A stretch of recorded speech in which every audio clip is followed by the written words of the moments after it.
Hello, dear electrical students. Welcome to Power System Protection Lecture Series. After the brief discussion about introduction of power system protection, why it needs, and the basics of protection, today we are going to discuss protective relaying terminologies. I am Professor Manan Desai, Assistant Professor, Department of Electrical Engineering, Dr. Subhash Technical Campus, Junagadh. Today, we discussed about basic tripping circuits, terms related to protective relaying, types of relay, and some little bit introduction of how the relay works.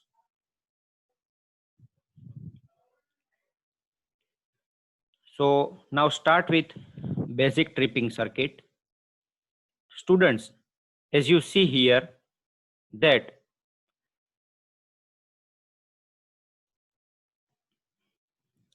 here you see this is a trip coil, then it is connected with CT, current transformer, in series. Then it is connected with main bus bar system. It is also connected with relay coil, relay contacts, and ultimately it is connected with our circuit breaker. Now, our first and foremost thing, we have to break the circuit when fault is occurred. Primary function of protection system is to remove a fault, and the ability to trip a circuit breaker through the relay must not be compromised during a fault. When the AC voltage available at the substation may not be sufficient magnitude. Now, if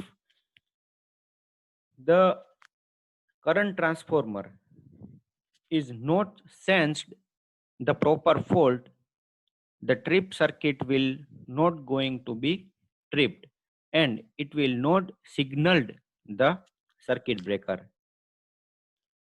CT and PT is our transducer. It sends the current and voltage at a standard lower values and to isolate the protective relays from high voltages of the power system.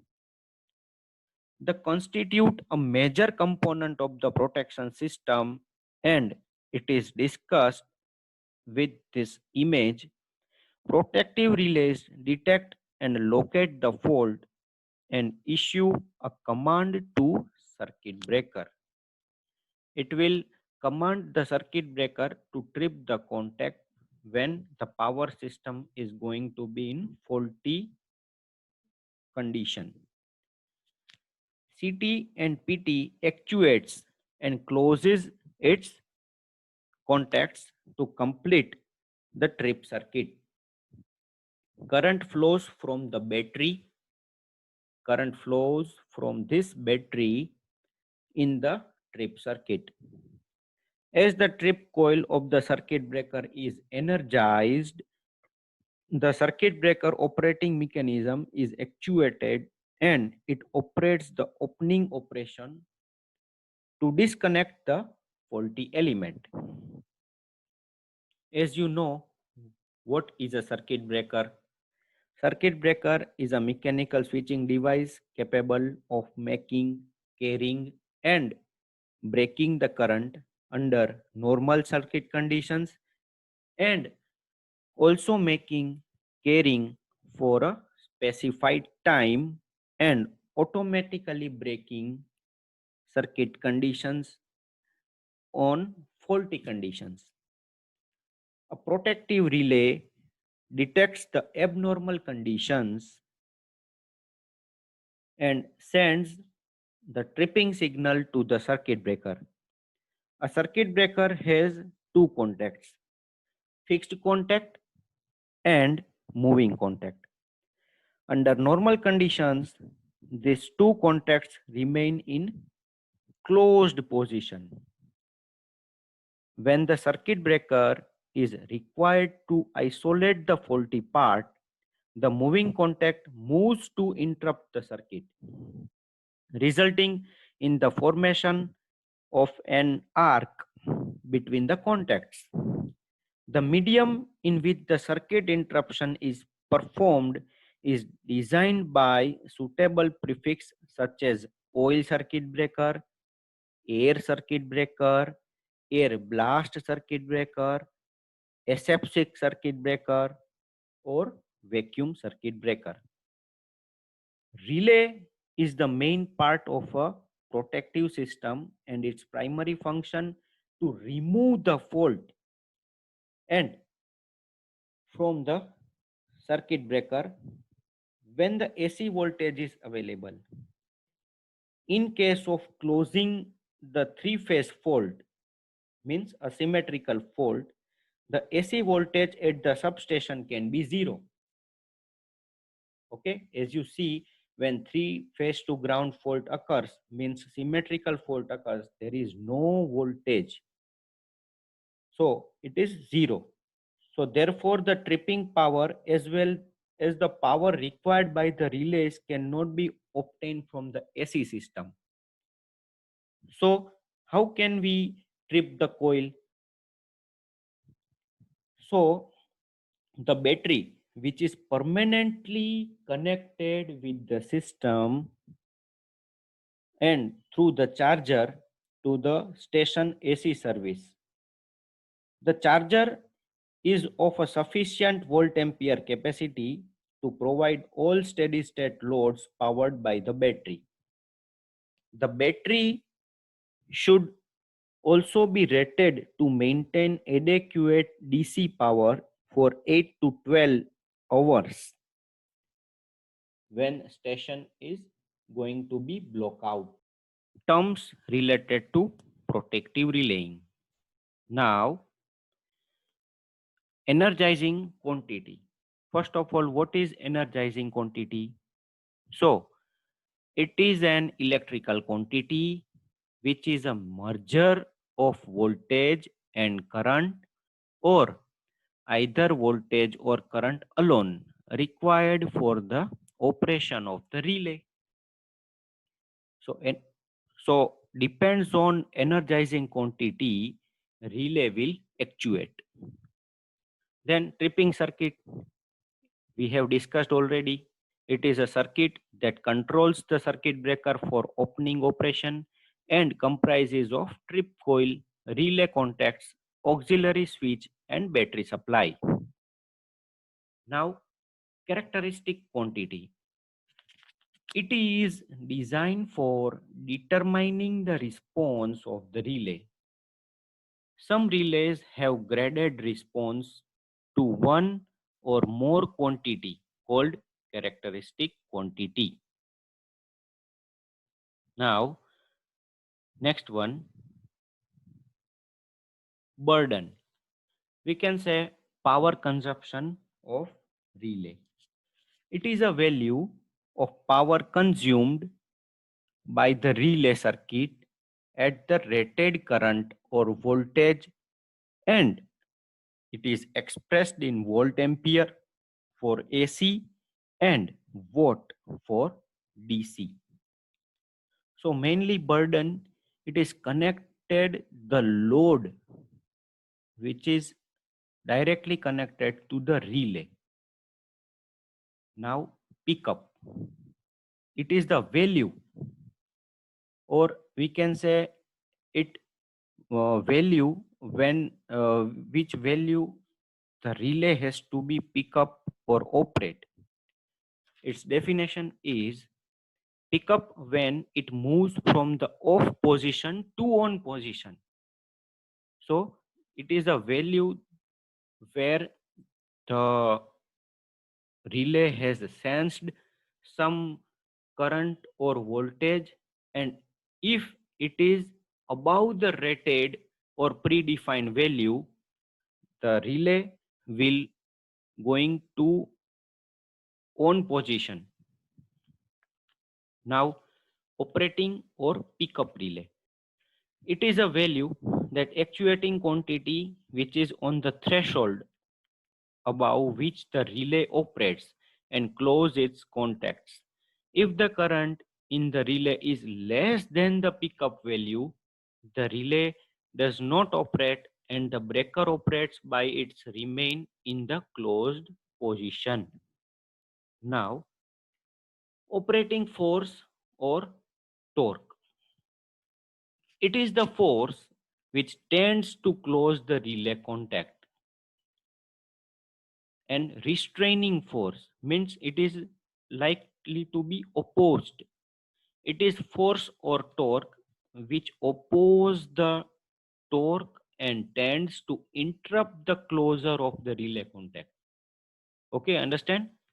So operating force is responsible to close the relay contact, and relay and restraining force is responsible that not to close relay. So whatever is the increased value or whatever is more, the relay will action as the more quantity. So if restraining force is more, then relay will not uh, close its contact, and if operating force or operating torque is more, then relay will operate. Now, setting. So as we have discussed that pickup value or what is pickup, it is related to this setting. We set the predefined value or energizing quantity. It is the actual value of the energizing quantity at which the relay is made to operate under the given conditions. So setting, we have to set some predefined value that where the relay will operate. Example, that if we set the 5 ampere energizing quantity in the relay as like current, so relay will not operate till 4.9 ampere. Relay have to operate when the current reaches at 5 ampere level. This is called setting. Now, next slide, dropout and reset level. This is the value of the current or voltage below which the relay opens its contacts and comes back to its original position. So, as we have taken one example that if we set the 5 ampere in as the energizing quantity of relay, when current reaches to 5 ampere, relay will operate. But if the current, if relay will already operate at 5.1 or 5.2 ampere, and after the fault will clear, the value will decreased at 5.2 or 5.1, then 5, and it is comes when 4.9, the relay will reset, and it's reset with its original position. It is called dropout. The ratio of the dropout voltage or reset value to the peak or operating value is called dropout or reset ratio. Now, quick value. It is given by the time which elapses between the instant when the current or voltage exceeds the pickup values at the time when the relay contacts are closed. Now, what is reset time?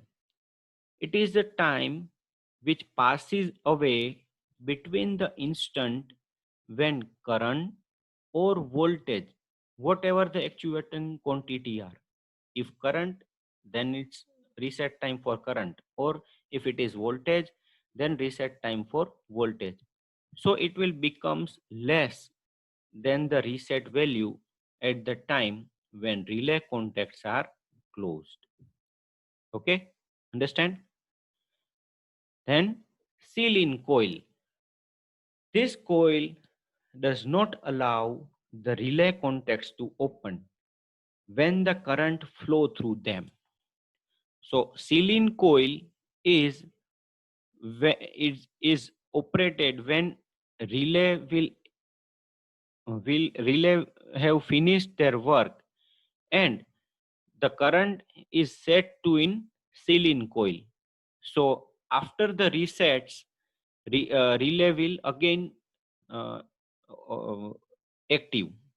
So seal-in coil uh, responsibility is when some problem or in faulty condition, when once the relay has operated with the actuating quantity, and after that before the resetting reset the position of the relay, seal-in coil is not allow the relay contact to open when the current flow through them.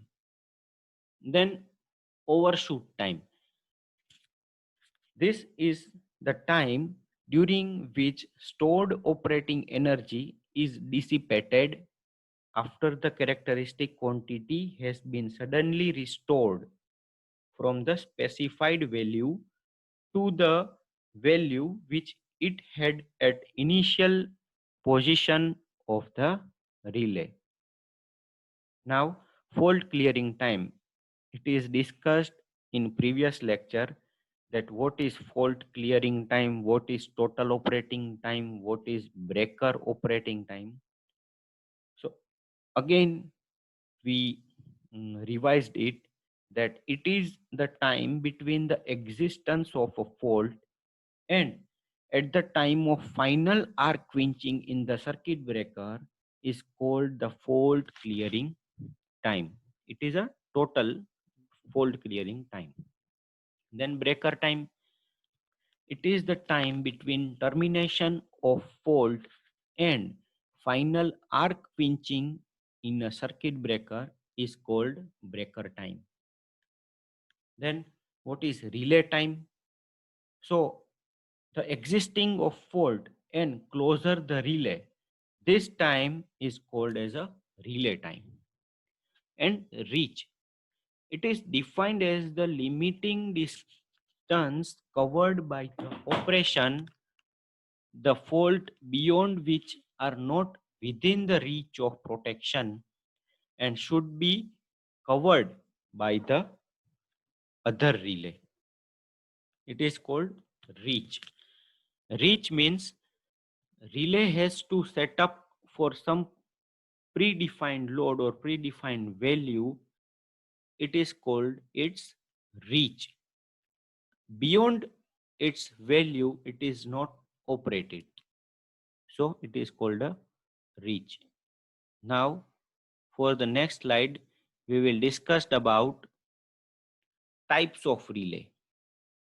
So mainly the types of relay we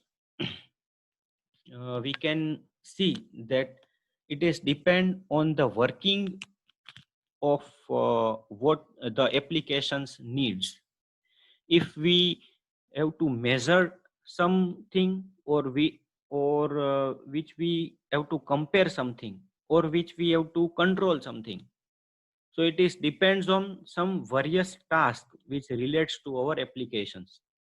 So now first is measured element. If we measured some changes in the actuating quantity, so then some relay are made for depends on the measuring quantity.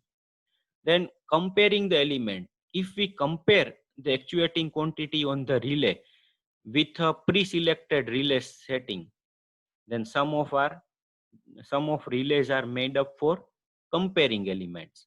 Then controlling elements. So it needs when the manage we have to manage some sudden change in the controlling quantity, such as closing the current of operative circuit. So there are some elements which is essential for the relay, where it has to measure some quantity like current, voltage, power. Then they have to compare something with pre-select value and controlling part. Now it is classified on the basis of electrical quantity like voltage, current, power, mechanical quantity like pressure, velocity of outflow, liquid, gas, or thermal quantity like heating effect, optical, acoustic, acoustical, or other types. So mainly there are three types. Now furthermore, we can discuss that protective relay can be broadly classified into two categories. Electromagnetic relay, which is not in now, because it is old technology, and a static relay, which is a new technology, or right now the static relay is used at the various substations. Now electromagnetic relay and static relay are the two broadly classification of the relays.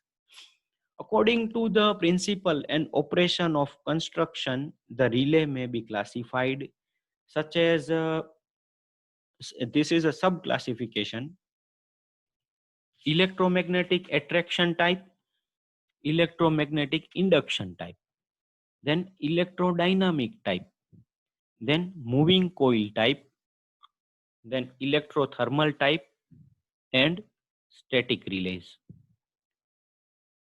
Now, what is a electromagnetic relays?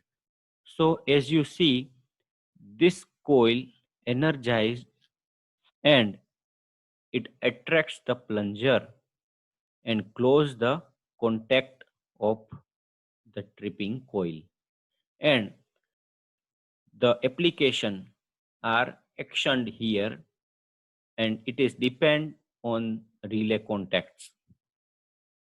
There are two type of electromagnetic attraction relays: attracted armature type and solenoid type.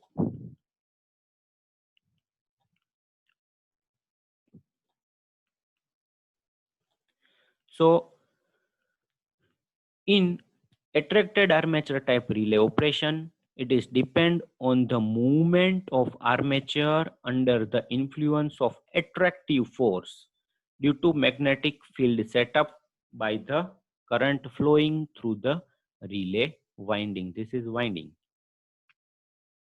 While in solenoid type operation depends on the movement of iron plunger, attracted armature, hinge type, and balance beam type of relays fall under this category. So basically the MCQ is most mostly asked questions is that such relays or electromagnetic relays is actuated by DC power and AC power. So electromagnetic relays are used in these both quantities, AC and DC. Now electromagnetic induction relays. As you see, this is a normal electromagnetic induction relay. It is a over voltage relay, Alstom make. Its operation depends on the movement of metallic disc. As you see, this is a metallic disc or cylindrical free to rotate by the interaction of the induced current and the alternating magnetic field producing them. But how alternating magnetic field produce? So see, under the construction of electromagnetic induction relays, it has some magnetic material and coil which produce the torque, operating torque or restraining torque. And then relay will close, depends on the presetting value. So electromagnetic induction relays are most generally used relays, but nowadays static relay were used. It involves only AC quantities for the protective relaying purpose. These relays operate on the simple principle of split phase induction motors. Actuating force is developed on a moving element by the interaction of electromagnetic flux, which is set up here with eddy currents, and that are induced in the rotor by this flux. Now, electrodynamic type relays.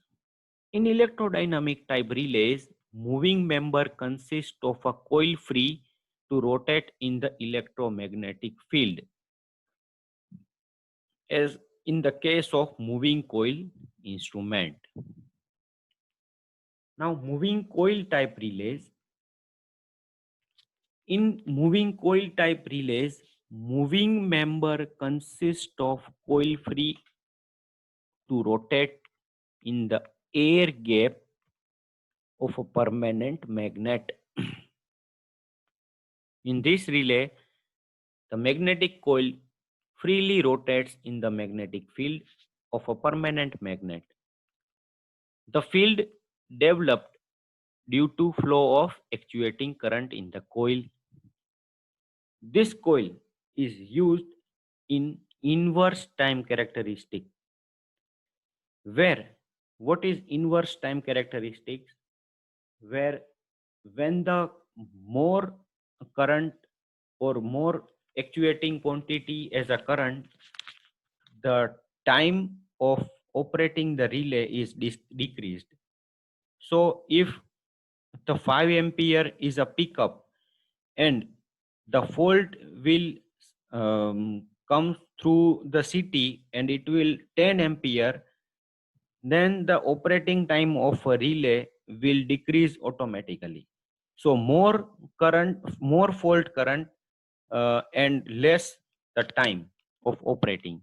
It is called inverse time characteristic. We will discuss in next slides.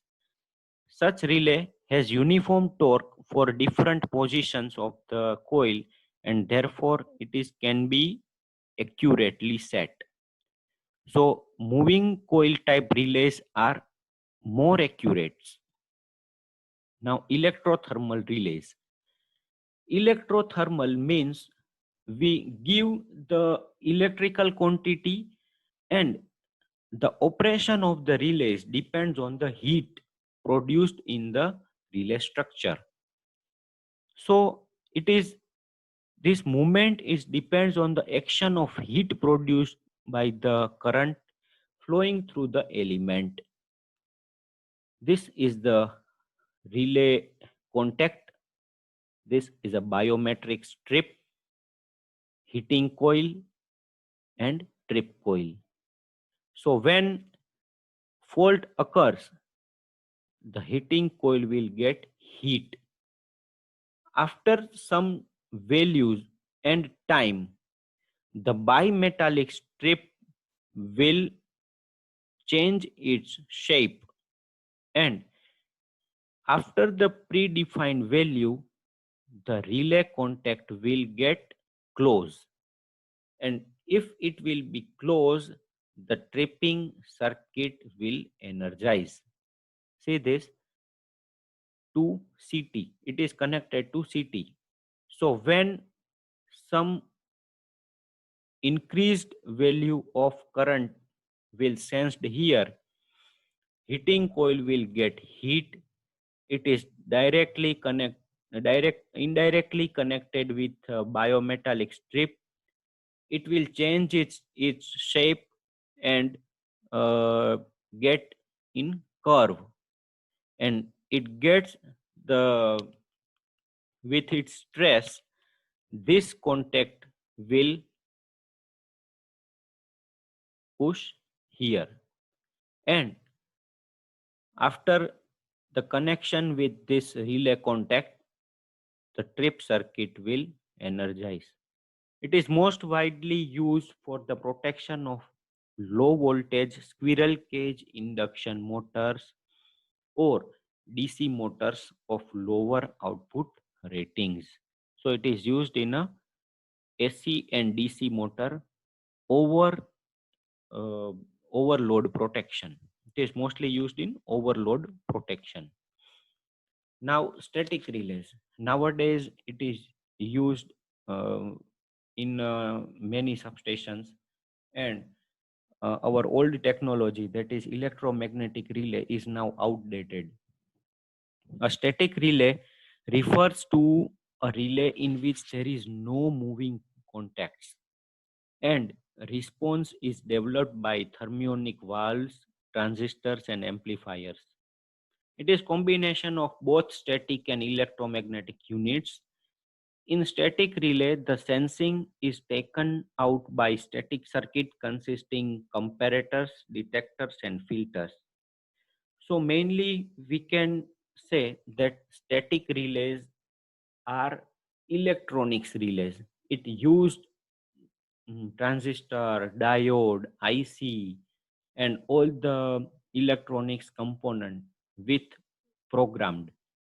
So there is no moving parts, and so some disadvantages of electromagnetic relays will be covered through the static relays. There is very less I square R losses and heat loss, so it is more accurate compared to electromagnetic relay. So the static relays has many advantages and many disadvantages are there.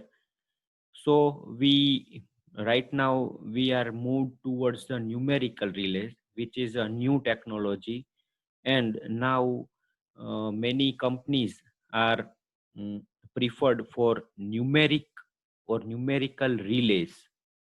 So we will discuss in further chapters. Now, types of relays.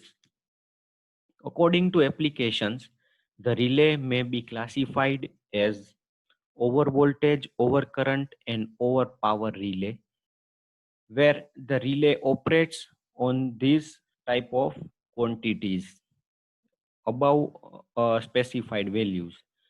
Then under voltage, under current, and under power relay, where the relays operate when the voltage, current, and power falls below the specified value.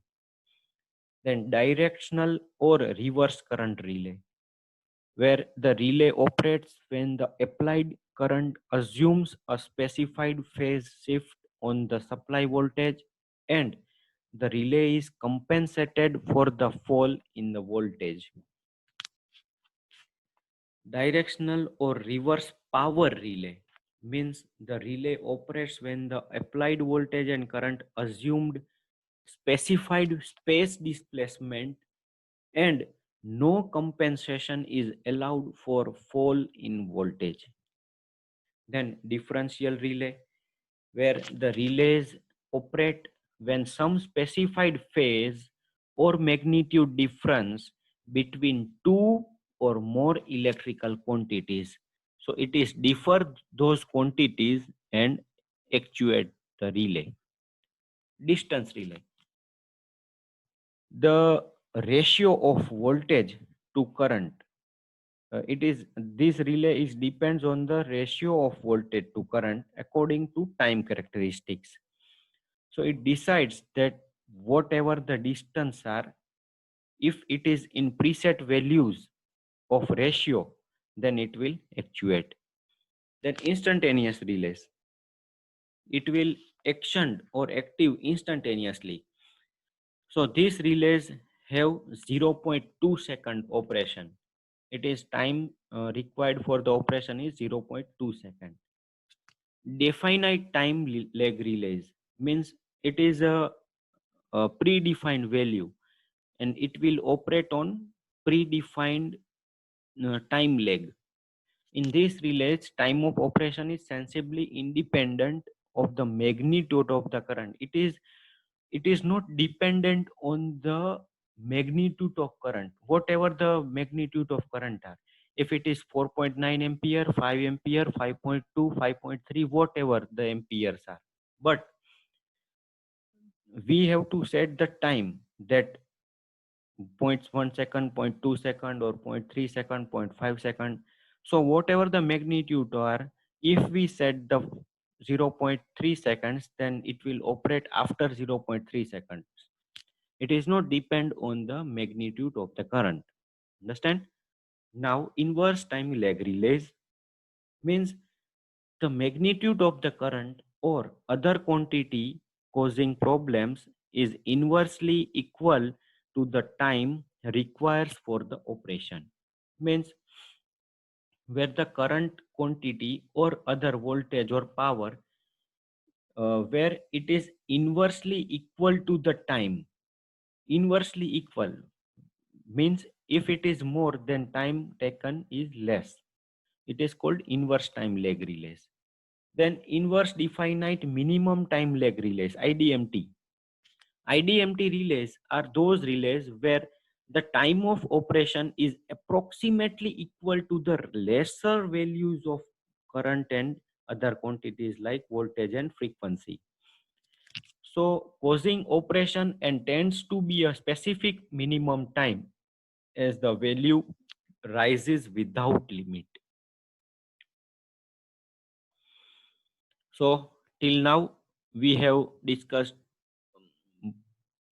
construction and basic constructions and the applications. Now we will discuss in next lecture that how this relay operates. Okay.